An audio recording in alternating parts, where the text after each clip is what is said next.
मध्य प्रदेश में पटवारी परीक्षा का मुद्दा शांत होने का नाम नहीं ले रहा है। अब चयनित अभ्यर्थियां लगातार सरकार के मंत्रियों से मिलकर अपनी निष्पक्षता बात रख रहे हैं कि सरकार ने जिस प्रकार की चयन प्रक्रिया निर्धारित की थी उसी के तहत हमने एनआरआई कॉलेज में भी बैठकर परीक्षा दी है। किसी प्रकार का कोई बड़ा घोटाला नहीं हुआ है। चयनित अभ्यर्थी लगातार मंत्रियों से मिलकर अब अपनी बात रख रहे हैं।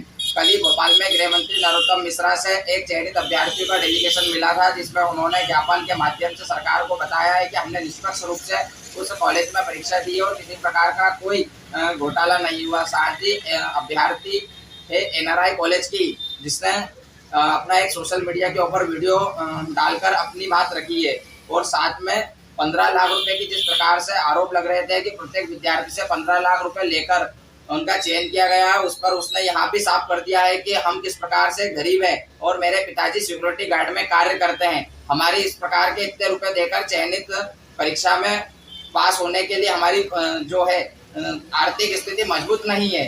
उसके बाद से ही अब चयनित अभ्यर्थी लगातार अपना पक्ष रख रहे हैं और साथ ही जिस प्रकार से पटवारी परीक्षा के ऊपर घोटाले के सवाल उठ रहे थे उनका धीरे धीरे एक एक कर जवाब भी मिलता जा रहा है। शायद यहाँ चुनाव के बीच में जो चयनित अभ्यर्थी इनका भविष्य खतरे में दिखाई दे रहा है, क्योंकि लगातार सत्ताधारी पार्टी तो इस पर शुरू से ही कह रही है कि किसी प्रकार का अगर घोटाला हुआ है तो जांच की जाएगी, लेकिन विपक्ष लगातार इस मुद्दे पर हमलावर था और लाजमी है चुनाव से पहले इस प्रकार के मुद्दे उठना। लेकिन क्या इन मुद्दों के बीच में चयनित अभ्यर्थी जो विद्यार्थी है उनका भविष्य खतरे में डाल देना यहाँ कहीं सही है? लगातार इस विषय पर हम लगातार जो विद्यार्थी है उनसे भी संपर्क साधने का प्रयास कर रहे हैं और जो विद्यार्थी चयनित हुए हैं उनसे भी इस प्रकार की हमने चर्चा की, तो लगातार एक ही बात सामने निकल कर आ रही है कि हमने निष्पक्ष रूप से पूरी परीक्षा दी है और हमारे साथ अगर किसी प्रकार की चयन प्रक्रिया को रोक लगाई है या इस परीक्षा को निरस्त कर दिया जाता है तो हमारा भविष्य खतरे में रहेगा।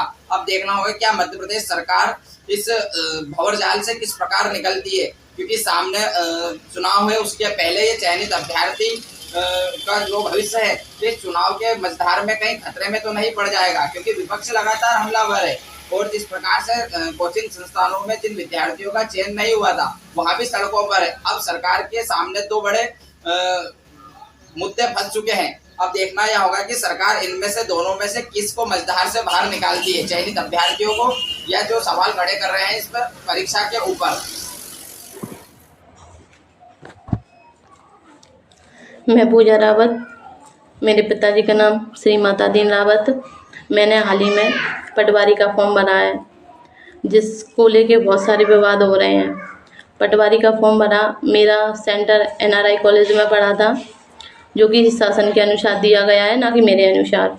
और वो कॉलेज मैंने पहली बार देखा अपनी लाइफ में, पहली बार गई है उस सेंटर पे। ना ही मैंने वहाँ से कोई पढ़ाई की है, ना ही मैं वहाँ पे कभी मैं गई ही नहीं हूँ। मैं पहली बार वहाँ गई हूँ और जैसे एंट्री का टाइम 1 घंटे पहले रहता है तो मैं 1 घंटे पहले गई थी वहाँ पे। मैं अपनी बुक भी साथ लेके गई थी, तो मैंने वहाँ पे स्टडी की और उसके बाद मैं अपना एग्ज़ाम देने गई। प्रॉपर तरीके से मेरा एग्ज़ाम हुआ। उसके बाद मैंने सिस्टम सबमिट किया तो मेरे अच्छे नंबर आए थे, जो कि मैंने अपने घर वालों को बताए। मैंने घर वालों को बताया कि पापा जी मेरे नंबर इतने आए हैं, तो मुझे लगता है कि मेरा सिलेक्शन हो जाएगा। तो मेरे पिताजी और मेरी फैमिली बहुत खुश हुई इस बात से कि चलो तुम्हें पढ़ते पढ़ते 6 साल हो चुके हैं ग्वालियर में, कुछ तो हुआ। हमने जो समाज के ताने सुने, गांव में, छोटे से गांव से बिलोंग करती हूँ, वहाँ पे एक लड़की का बाहर रहना बहुत ही मुश्किल हो जाता है कि हर कोई आस पड़ोस में यही बोलता है कि लड़की को क्यों पढ़ा रहे हैं, क्या होना है, शादी तो होनी है, उसकी क्या ज़रूरत है ग्वालियर में रखने की, अकेली रह रही है बच्ची, मैं हॉस्टल में रहती हूँ। तो ये लोग इतनी बड़ी बड़ी बातें कर रहे हैं कि फर्जीवाड़ा हुआ है, हमारे रहने की स्थिति भी ठीक नहीं है और ये इतने पेमेंट की बात कर रहे हैं, 15 लाख है, 20 लाख है। तो मैं इनसे ये कहना चाह रही हूँ कि किसी भी स्टूडेंट का आप बैकग्राउंड चेक कीजिए कि उसकी आर्थिक स्थिति क्या है, वो किस कंडीशन में रह रहा है, वो किस कंडीशन में अपनी स्टडी कर रहा है, कैसे अपनी तैयारी कर रहा है, तब जाके उस स्टूडेंट को उस स्टूडेंट का आप नाम उछालिए। ऐसे किसी को किसी का हक नहीं है कि सार्वजनिक उसका नाम उछाला जाए। अगर किसी के नंबर अच्छे आए हैं तो इसमें हमारा दोष है। इतने 6 सालों से रह रहे हैं, अगर नंबर अच्छे आए तो भाई इस हिसाब से तो किसी को पढ़ना नहीं चाहिए कि अच्छे नंबर आ गए तो तुम पे कार्रवाई होगी, अगर अच्छे नंबर नहीं आए तो तुम्हारे घर वाले तुम्हें कोसेंगे। हम स्टूडेंटों को तो दोनों तरफ से मारना हो रहा है ना, वो कहाँ पे जाए, किसके पास जाए।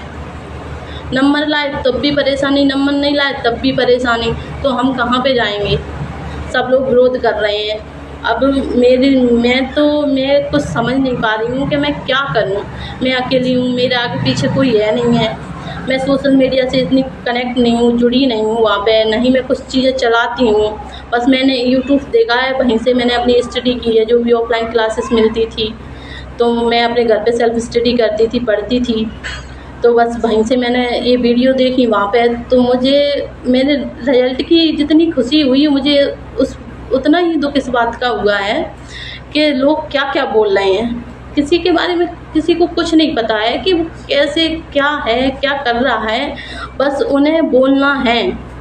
अब चलो सबने ये बात बोली, अब राजनीतिक दल इसमें उतरेगा, नेता इसमें उतर रहे हैं। उन्हें भी किस बच्ची, ऐसा तो नहीं है कि हर एक बच्चा अमीर है या गरीब है, ये तो मैं नहीं कह सकती। मैं अपना बता सकती हूँ, सिर्फ मैं अपनी एक पुस्त की बात कर सकती हूँ कि मैंने अपनी ईमानदारी से अपना एग्ज़ाम दिया है। जो नेता लोग बोल रहे हैं कि फर्जीवाड़ा हुआ है, ऐसा हुआ है, तो मैं तो ये बोल रही हूँ कि आप आ सकते हो, मेरे से बात कर सकते हो, आप मेरे घर पे जाके जांच कर सकते हो कि तुम्हारे पास क्या है क्या नहीं।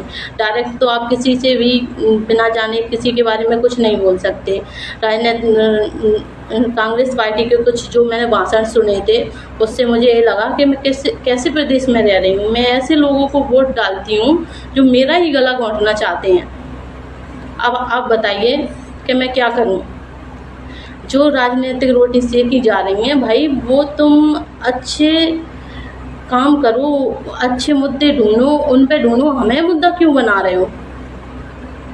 हमें मुद्दा ना बनाया जाए इस चीज़ में। मैं ये विनती कर रही हूँ, आग्रह कर रही हूँ नेताओं से कि हर एक बच्चा एक सा नहीं होता, हर किसी के पास तुम्हारे जितना पैसा नहीं है।